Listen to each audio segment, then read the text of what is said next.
దట్టమైన పచ్చని అడవి ప్రాంతంలో ఒక చెట్టు మీద గూడు కట్టుకుని ఒక పేద పిచ్చుక నివాసం ఉండేది.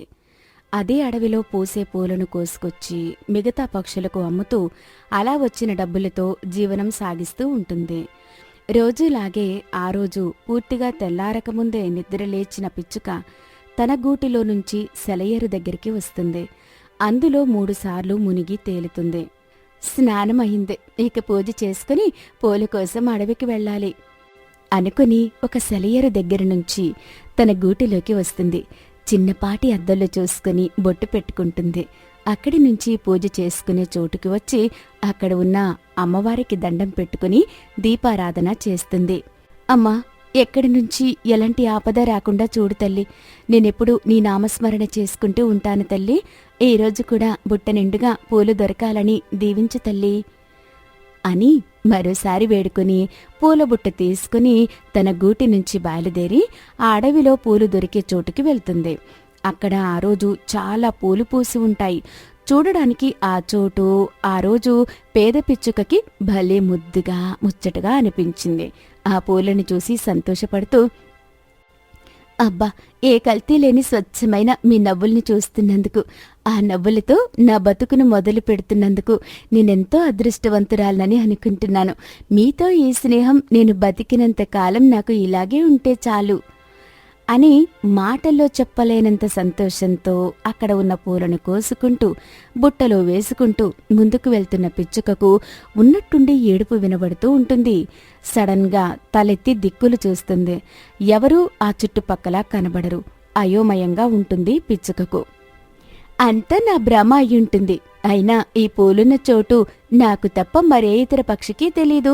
అలాంటిది ఇక్కడికి వచ్చి ఏ పక్షి ఏడుస్తుంది అనుకుంటూ తిరిగి మళ్లీ పూలు కోసుకుంటూ ముందుకు వెళ్తూ ఉంటుంది. ఈసారి ఆ ఏడుపు కొంచెం గట్టిగా దగ్గరగా వినబడుతుంది. మళ్లీ ఆ పిచ్చుక తలెత్తి దిక్కులు చూస్తుంది. అక్కడ ఎక్కడా ఎవరూ కనబడరు. లోపల భయం ఉన్నప్పటికీ పైకి మాత్రం ఆ పిచ్చుక ఇలా అంటుంది. చూడు, నువ్వెవరో నాకు తెలీదు. ఇక్కడికి ఎలా వచ్చావో తెలీదు. ఎక్కడో దాక్కుని ఏడవడం ఎందుకు చెప్పు? నా ముందుకిరా, నీ సమస్య ఏమిటో చెప్పు అని అనగానే ఆ పూల మొక్కల్లో నుంచి నీలం రంగులో మెరుస్తూ కళ్ళు నోరున్న ఒక గుడ్డు గాలిలోకి లేస్తుంది. అది చూసి పేద పిచ్చుక కంగారు పడుతుంది. ఏమీ మాట్లాడకుండా అక్కడి నుంచి తన పూల బుట్టను తీసుకుని చటుక్కున గాలిలోకి ఎగిరి ముందుకు వెళ్తూ ఉంటుంది. ఆ నీలం గుడ్డు కూడా గాలిలోకి లేచి పిచ్చుక వెనకాలే వస్తూ, అయ్యో పిచ్చుక, నేను నిన్ను ఏమీ చెయ్యను, నన్ను నమ్ము, కళ్ళు నోరున్న మాయాగుడ్డును, శాపం తగిలి ఇలా అయ్యాను. ఇప్పుడు నాకు శాప విమోచనం జరగాలి. అది నువ్వే చెయ్యాలి. నువ్వు చేసేంతవరకు నేను నిన్ను వదిలిపెట్టను. నువ్వు ఎక్కడికి వెళ్ళినా నేను నీ వెనకాలే వస్తుంటాను అంటూ ఆ నీలం రంగు గుడ్డు పిచ్చుక వెనకాలే వెళ్తూ ఉంటుంది. కంగారు పడుతూ ముందుకు వెళ్తున్న పిచ్చుక నీలం గుడ్డు చెప్పిన మాటలు విని సడన్ గా ఒక కొమ్మ మీద వాలుతుంది పిచ్చుక. పిచ్చుకతో పాటు నీలం గుడ్డు కూడా ఒక చెట్టు కొమ్మ మీద వాలుతుంది. ఏంటి, నువ్వు చెప్పేది విని చెవుల్లో పూలు పెట్టుకోవడానికి నేనేమీ సిద్ధంగా లేను. మరొక విషయం ఏంటంటే, నేను పూలమ్మే పిచ్చుకనే కాని ఫూల్ పిచ్చుకని మాత్రం కాదు. నువ్వు నమ్మడానికి నేనేం చెయ్యాలో చెప్పు. ఏం చేసినా నేను నమ్మను. అప్పుడు నువ్వొక పని చెయ్యి. ఇద్దరం నీ గూటి దగ్గరికి వెళ్దాం. అక్కడ నీకు ఏది దొరికితే దాంతో నన్ను ముక్కలు చెయ్యి. అప్పుడు నీకే తెలుస్తుంది నేను చెప్పేది నిజమని. ఇలాంటి మాయమాటలు ఈ అడవిలో తెలివిలేని పక్షులు చాలా ఉన్నాయి. వెళ్ళి వాటికి చెప్పు, తెలివైన నాకు కాదు అంటూ పూల బుట్టను తీసుకుని అదే అడవిలో ఉంటున్న కాకి గూటి దగ్గరికి వెళ్తుంది పిచ్చుక. పిచ్చుక వెనకాలే మాయాగుడ్డు కూడా వెళ్తుంది. కాకమ్మా, ఓ కాకమ్మా, ఇదిగోండి పూలు తీసుకొచ్చాను అనగానే కాకి తన గూటిలో నుంచి బయటకు వచ్చి పూలు తీసుకుంటుంది. కాకమ్మ, నాతో పాటు మీకు ఏదైనా కనిపిస్తుందా? లేదు పిచ్చుక, ఎందుకలా అడుగుతున్నావు? నాకనిపిస్తుంది కాకమ్మ, అందుకే అలా అడిగాను. అలాంటిదేమీ లేదు, అంతా భ్రమ, ఏమీ లేదు, ధైర్యంగా ఉండు అని చెప్పి కాకమ్మ తలుపేసుకుంటుంది. అప్పుడు పిచ్చుక అక్కడి నుంచి బయలుదేరి పిచ్చుక తన గూటిలోకి వెళ్తుంది. తలుపు వేసుకునేలోపు మాయాగుడ్డు కూడా గూటి లోపలికి వస్తుంది. అది చూడగానే పిచ్చుకకు ఎక్కడలేని కోపం వస్తుంది. దాంతో, నన్నెందుకు ఇలా విసిగిస్తున్నావు? నిన్ను ఇలా కాదు అంటూ తన గూటిలో ఉన్న సుత్తెను తీసుకుని ఆ మాయా గుడ్డు మీద గట్టిగా కొడుతుంది పిచ్చుక. అంతే, ఆ గుడ్డు పగిలిపోతుంది. అందులో నుంచి దేవకన్య బయటకొస్తుంది. వెంటనే పిచ్చుక తన చేతిలో ఉన్న సుత్తిని పడేసి దండం పెడుతుంది. మొత్తానికి నాకు శాప విమోచనం కలిగించావు పిచ్చుక. చెప్పు, నీకేం కావాలి? ఏమీ వద్దు తల్లి, నాకు నేనుగా స్వయం కృషితో ఎదగాలని అనుకుంటున్నాను తల్లి. అది నెరవేరేలా దీవించండి. అత్యాశకు పోకుండా నీ స్వయం కృషిని నమ్ముకున్నందుకు ముందుగా నేను నిన్ను అభినందిస్తున్నాను పిచ్చుక. ఇక నీ కోరిక నెరవేరుతుంది అని చెప్పి అక్కడ ఆ దేవకన్య మాయమవుతుంది. ఇక అప్పటి నుంచి పిచ్చుక సంతృప్తిగా పూలు అమ్ముకుంటూ జీవిస్తూ ఉంటుంది. అనగా అనగా ఒక అడవిలో 2 మామిడి చెట్లు ఉండేవే. అవి 2 పక్కపక్కనే ఉండేవే. ఒకానొక వేసవి కాలంలో ఒక మామిడి చెట్టు మామిడి కాయలతో విరగకాసిందే. కానీ ఇంకో చెట్టు మొత్తం ఎండిపోయింది. దాంతో పక్కనే ఉన్న ఇంకో మామిడి చెట్టు ఎండిపోయిన చెట్టును చూసి నవ్వుతూ, నేను చూడు, నిండుగా ఆకులు కాయలు కొమ్మలతో ఎంత అందంగా ఉన్నాను. నువ్వు ఎలా ఎండిపోయావో చూడు. నీకు ఒక్క కాయ లేదు, పండు లేదు, కనీసం పచ్చని ఒక్క ఆకు కూడా లేదు. అందవికారంగా ఉన్నావు. ఇంకా నువ్వు ఎందుకు పనికిరావు అని అంటూ నవ్వుతుంది ఎండిపోయిన చెట్టును చూస్తూ. దాంతో ఎండిపోయిన మామిడి చెట్టు, నాకు మంచి రోజులు వస్తాయిలే, నేను ఎప్పుడూ ఇలాగే ఉండిపోను కదా, అలాగే నేను కూడా ఎవరికో ఒకరికి ఏదో ఒక విధంగా ఉపయోగపడతానులే అంటుంది. నీ పిచ్చిగాని, ఎండిపోయిన మోడువి, నువ్వెవరికి ఉపయోగపడతావు? నీ అవసరం ఎవరికుంటుంది అసలు అని దిప్పి పొడుస్తుంటుంది విరగ కాసిన మామిడి చెట్టు. ఇలా ఉండగా అదే అడవిలో ఇంకో చోట కొన్ని పక్షులు నివసిస్తున్నాయి. అందులో ఒక పిచ్చుక, కాకి ఉన్నాయి. ఈ రెండింటికి ఎప్పుడూ పడేది కాదు. కాకికి చాలా గర్వం ఎక్కువ. పిచ్చుక కంటే చాలా తెలివైనది అని, బలమైనది అని ఎప్పుడూ గొప్పలు పోతూ ఉండేది కాకి. పిచ్చుక చాలా నెమ్మదస్తురాలు.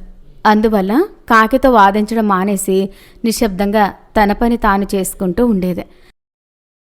అలా ఉండగా ఒకరోజు పక్షులు అన్నీ పిచ్చుకతో, ఈ చుట్టుపక్కల ఎక్కడా ఆహారం దొరకడం లేదు. వేసవి కాలం కావడంతో చాలా చెట్లు ఎండిపోయాయి.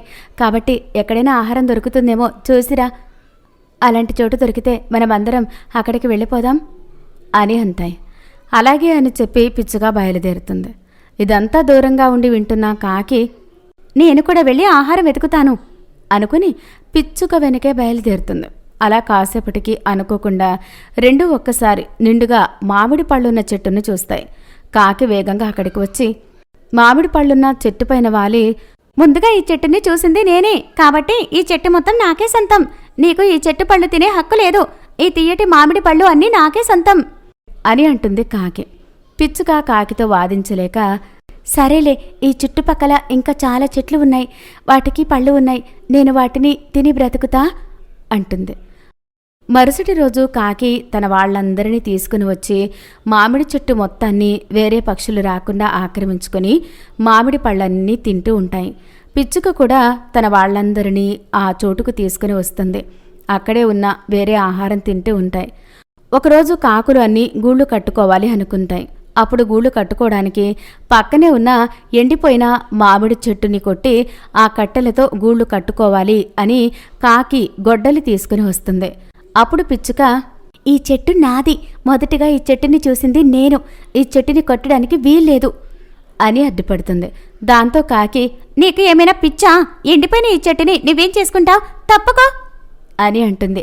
కుదరదు, నేను ఈ చెట్టు పైన గూడు కట్టుకుంటాను, అంతేకాదు మా వాళ్ళందరూ ఇక్కడే గూళ్ళు కట్టుకుంటారు అంటుంది. ఈ ఎండిపోయిన చెట్టు మీద గూళ్ళు కట్టుకుంటారా? మీరు నిజంగా పిచ్చోళ్ళు అని కాకి అక్కడి నుంచి వెళ్ళిపోతుంది. మరుసటి రోజు పిచ్చుకతో పాటు మిగిలిన పిచ్చుకలు అన్నీ ఆ ఎండిపోయిన చెట్టుకు వేలాడే పిచ్చుక గూళ్ళు కట్టుకుని అందులో నివసిస్తూ ఉంటాయి. అలా ఉండగా ఒకరోజు ఒక పెద్ద గాలి వాన వస్తుంది. గాలి చాలా ఎక్కువ ఉండడంతో నిండుగా కాయలు కొమ్మలతో ఉన్న మామిడి చెట్టు కొమ్మలు అన్నీ విరిగిపోతాయి. కాకులు గూళ్ళన్నీ చెదిరిపోతాయి. కాని పక్కనే ఉన్న ఎండిపోయిన చెట్టు పెద్ద పెద్ద కొమ్మలు లేకపోవడంతో గాలికి పడిపోకుండా అలానే ఉంటుంది. అంతేకాకుండా పిచ్చుకల గూళ్ళు కూడా చెక్కు చెదరకుండా అలానే ఉంటాయి. ఎందుకంటే అవన్నీ కొమ్మలకు కలిపి అల్లడం వలన అవి కింద పడిపోకుండా ఉంటాయి. కొమ్మలన్నీ విరిగిపోయి అందవికారంగా మారిన చెట్టుని చూసి ఎండిపోయిన చెట్టు, నిండుగా కొమ్మలు ఆకులు పళ్లతో ఎంత అందంగా ఉన్నానో చూశావా అని విర్రవీగావు. చూడు ఈరోజు నీ పరిస్థితి ఎలా ఉందో. నేను ఎవరికీ ఉపయోగపడను అన్నావు.